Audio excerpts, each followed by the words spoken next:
Oui, bonsoir aux téléspectateurs de Réalité TV. C'est coach Boubacar Arfan Mané, ex-coach du Duc, actuel coach de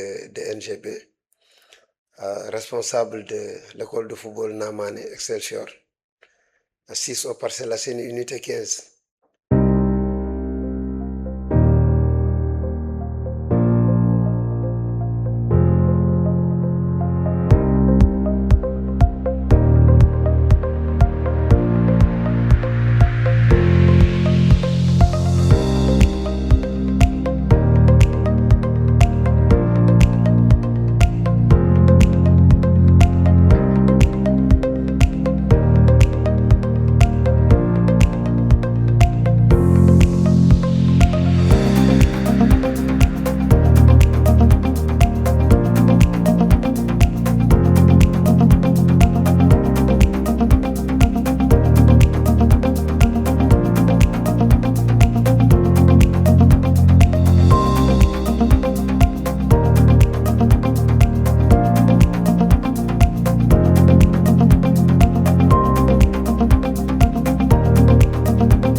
Cette année, nous avons,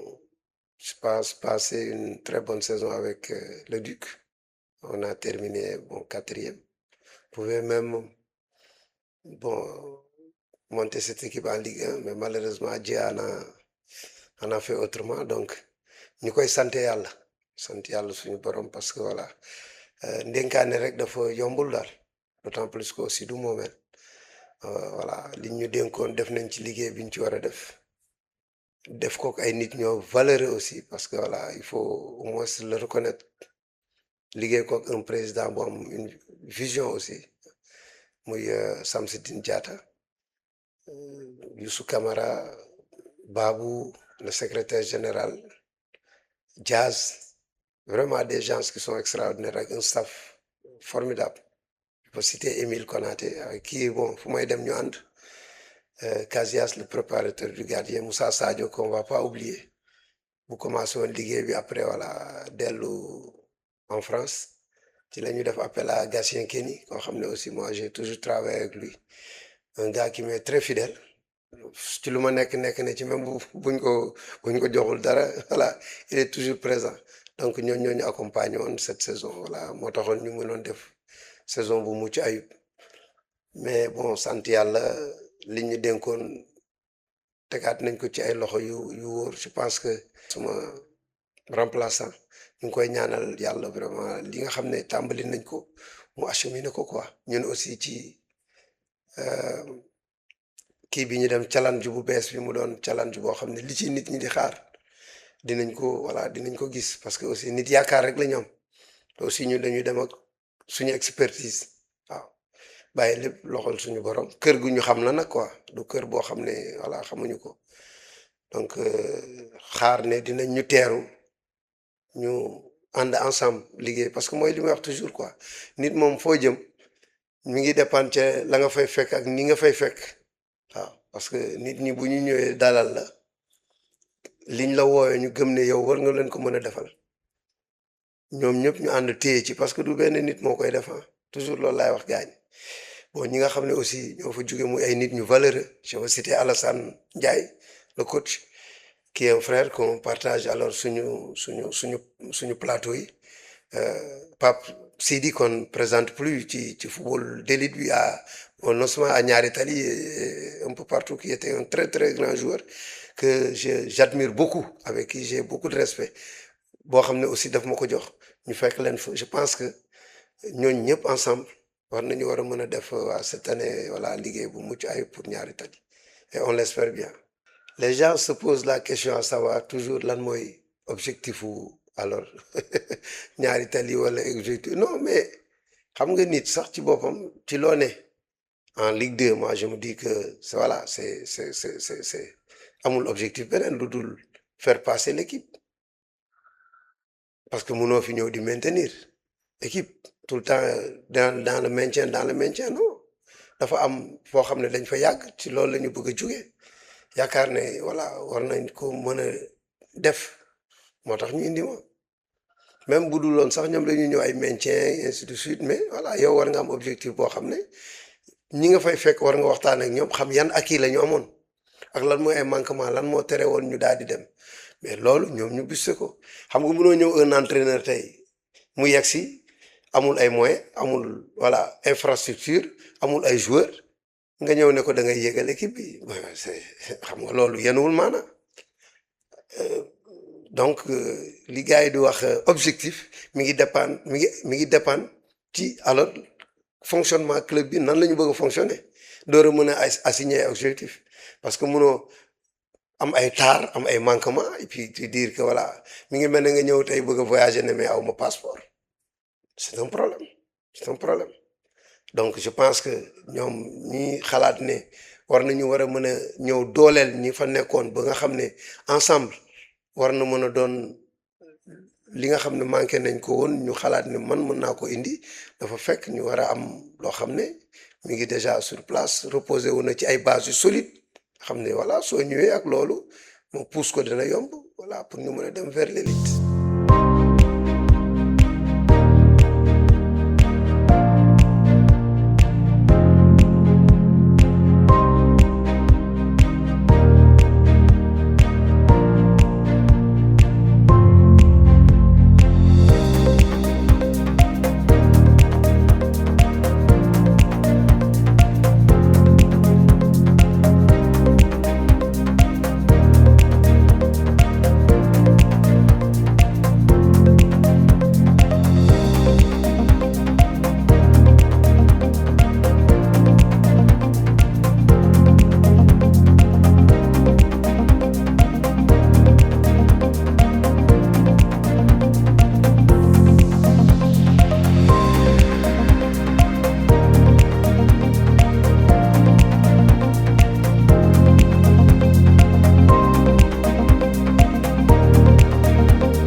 École de football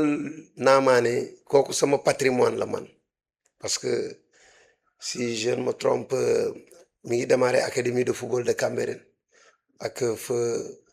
Oumar Sarr Pangala yal na ko yàlla yërëm yal na ko suñu borom teeru te teral ko ci barki Seydina Mohamed muy un vieux boo xam ne kenn dootu ko alors nettali fii au Sénégal parce que fi mu yóbbu football bi fi mu yóbbu nu mu tudd le technicien man en grande partie ci ñi ma def technicien moom ci la bokk parce que académie boobu yàgg na buñ ko créé ñun ñëpp ci la ñu commencé créer école de football yore école de football parce que soo xoolee man ki ma tuddee école football bi ngay wax nii Naamane Excelsior c'est une grande sœur qui est décédée en 1996 donc 96 de nos jours c'est 30 ans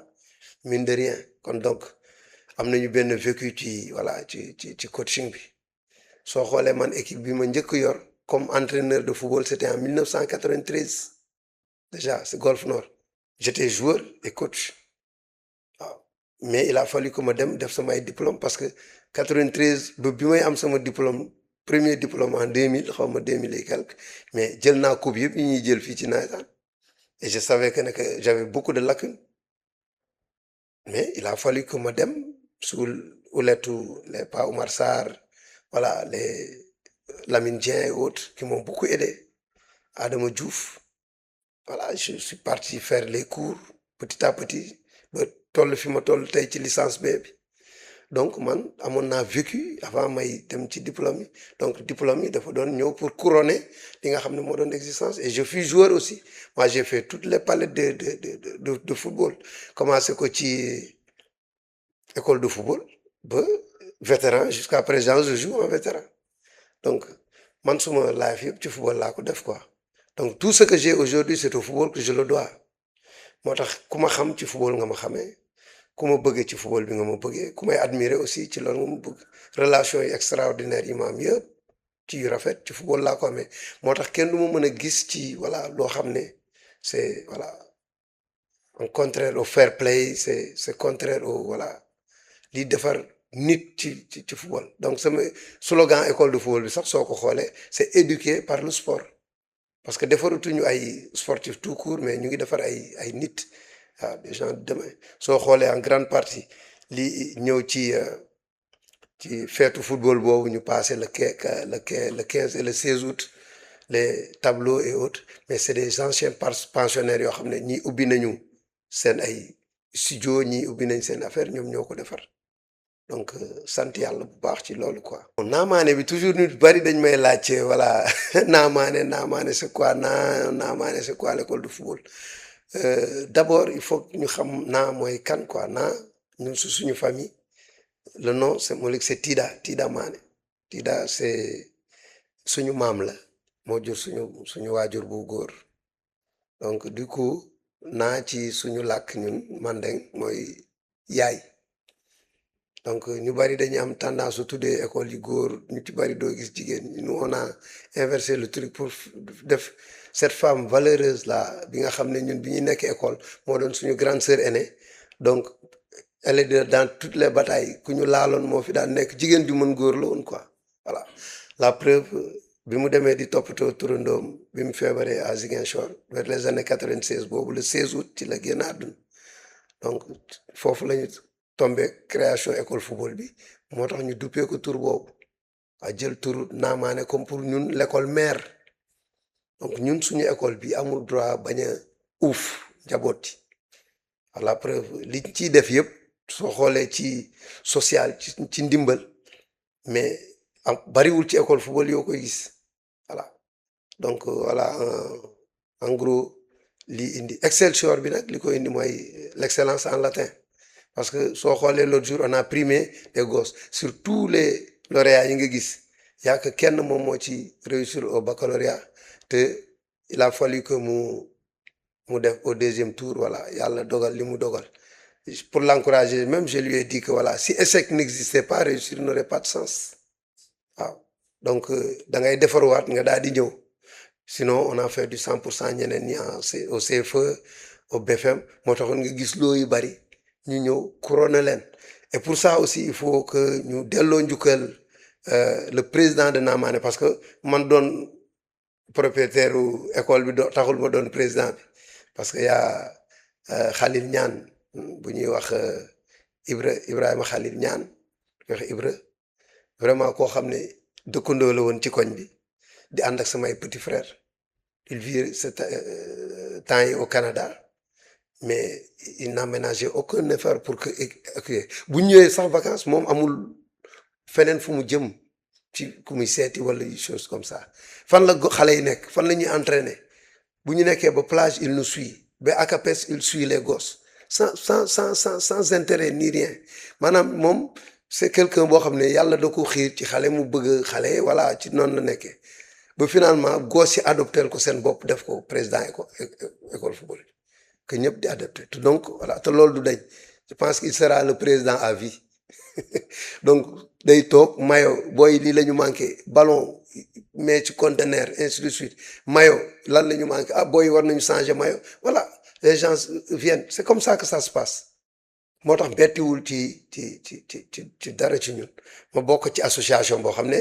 au niveau des parcelles aussi c'est la COSEF des parcelles un président qui est là au service voilà de toutes les écoles de football muy Mohamed Diatta Bouna Seck secrétaire général des gens de valeur yoo xam ne Guillaume Diadiou ah pour ne citer que ces gens là parce que voilà ku lim juum wala doo motal ñoom ñëpp entouré affaire yi ku xewle ku mën a ñëw nga daal di ñëw pas mal d'écoles de football ont participé ku ci ne ñëw def sa partition voilà ba bisu fête bi ñu bokk ñun ñëpp liggéeyandoo loolu. Aussi dañuy saluer aussi la présence de l'AFS, c'est l'association des entraîneurs et éducateurs de football du Sénégal dont le président national est Moussa Ndiaye bu ñëwut mais def délégation bu am solo dirigée par le secrétaire général Bira qui était là-bas, vraiment qui a donné ses impressions, qui a vraiment meublé la cérémonie de sa présence. Et vraiment Asmamoun et Aziz Diagne des reporters yoo xam ne qu'on explique pour ñoom it ñëw indi seen partition parce que voilà dañuy nit ñoo xam ne toujours fu ma nekk ñu ngi fa ku may delloo njukkal à chaque fois sans compter voilà RTV la réalité des télévisions yéen ñi nga xam ne bu dara xewut woon yéen laa doon gis quoi voilà donc j'étais heureux et comblé hein, parce que ça il faut le dire parce que nit moom amul lu dul bisam école bi am fu ma toll yéen ngeen ñëpp ñëw ci ku ci nekk def ci partition donc voilà loolu boo ci jógee da ngay sant yàlla daal da ngay sant yàlla quoi donc dinañ koy gën a pérenniser à tout moment parce que xam naa ne bi première édition la waajuñu ko sax ci weer c'est peut-être 20 jours comme ça donc la prochaine fois dinañ ko gën a ubbi ci ay sponsor xam ne voilà c'est la fête des enfants il faut les voilà que parents yi aussi au niveau de l'unité 15 xam ne seen école la parce que yow du loo créer rek yaa ko moom surtout que quand il s'agit d'éduquer les enfants et le foot mënoon nañ nekk ci plage bi comme dañ jege géej gi nekk ci passerelle bi wala yu mel noonu toujours créer des dangers mais tu vois que ne voilà koo jot rek demal école football Naamaane parce que ci localité bi la donc wóolute boobu rek déjà sant yàlla ñun aussi notre personne ne la présente plus parce que ñu ngi dégg ay ci yenn école de football yi bon voilà des choses yoo xam ne c'est pas trop catholique dans les formateurs rek et ainsi de suite parce que ku tëb rek ne coach nga wala ku tëb rek voilà ne éducateur nga on te donne les enfants donc nit ñi aussi war nañu di gën a dox ci yooyu di saytu ku ci ne fan nga nekk kan lañ la war a jox ak kan moo la war a entraîner par rapport ak suite donc bataille bu rëy la man ci sama koñ parce que niñ daan dundee ci biir koñ bi yenn xale yi voilà de da ngay gis ne su ma génnee ci koñ bi sax xale bu dul def na ko su dul noonu soo ma séenee alors départ nga wala ut nga foo daw donc loolu rek sant yàlla pour quartier bi donc moi je suis plus moomatul sama bopp dama am quartier boo xam ne dafa am loo xam ne dañ ma ko implanté de loin ou de près je dois veiller sur ça c'est une mission boo xam ne man mënutuma ko bañ bien vrai qu'en championnat des fois nga voyager affaire bi metti doo leen mën a sure mais il y aura toujours des gens yoo xam ne c'est des anciens pensionnaires yu fa nekk di jouer ba léegi mais bu ma dem nekkul foofu c'est eux qui entraînent les gosses et qui les gèrent donc maa ngi commencé di léguer affaire bi ndànk donc ces gosses là feront leur formation et puis ñenn ñi def seen formation ba pare commencé tey après tôt ou tard voilà ce sera le truc du quartier donc loolu mooy objectif bi ak vision bi yàlla na suñu borom def lépp ba nga xam ne bon voilà ñun suñu mënatul ñuy dégg tur bi rek et puis voilà ñeneen la parce que du loo créer rek yaa ko mooma on est appelé à laisser ce legs derrière mais qu'on le laisse entre de très bonnes mains incha allah. Sélectionneur national bi war a remplacer Pape Thiaw bon xam nga ñun aussi li ñu dénk toujours mooy li may expliquer quoi l'entraîneur liñ la jox dénkaane la du moomeel Pape les gens avaient confiance en lui ñu dénk ko lu toll ne réew mi footballu réew mi mu def ci lu mucc ayib parce que nit aussi juge ko par ay résultats am tu vois donc mënuñu ko sant lu dul gërëm ko parce que li ñu soxla woon yëpp defal nañu ko buñ jëlaatee loolu ñoo xam ci naka lañ ko jëlee moomu ko dañ ko dénkoon suñ ko dénkee keneen Viera muy doomu Sénégal aussi mais bon voilà nañu xalaat ne xëy na li ñu xalaat ne war nañu ko mën a indil na romb njortu Aliou Cissé ak njortu Pape Thiaw rek parce que nous on est là pour que voilà képp ku ñëw aussi fekk fi jàmm ak salaam kuy dem aussi yóbbaale jàmm ak salaam parce que loolu la gars yi di ñaan nañu fexe ba Pape aussi buy dem mais yóbbaale jàmm ak salaam bu mën a rebondir feneen parce que loolu rek la du leen parce que Pape boo ko tegee du tee mu doon entraîneur soo ko bàyyee aussi du teem ton entraîneur donc liñ koy ñaanal mooy mu voilà jóge na fii yàlla na ko yàlla teg feneen foo xam ne